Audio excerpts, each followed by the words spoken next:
I'm Leanne Kessler, Director of the Floral Design Institute, and I'm here to share with you how to create your own Gerber Daisy Wedding Boutonnieres. Gerbs come in so many fabulous colors, a full spectrum of the rainbow, from yellow to orange to red to pink. They're perfect for wedding boutonnieres. You just need a few supplies: corsage tape, which you'll use to cover the stem, and wire in a 22 or 26 gauge, which you'll use to create the artificial stem. And then for the flower, just whatever color you love the most, with the stem removed, leaving just 1 inch to work with.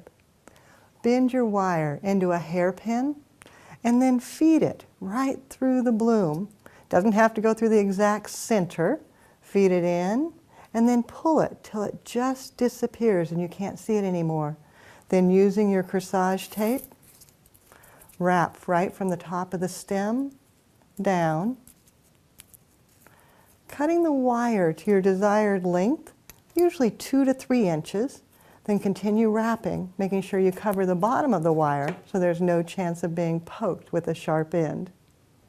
Once you've mastered the wiring and taping technique, you can adapt this, adding in seeded eucalyptus, grasses, different foliages, different fillers, whatever you like, so that you can create the perfect wedding boutonniere to match your personal style.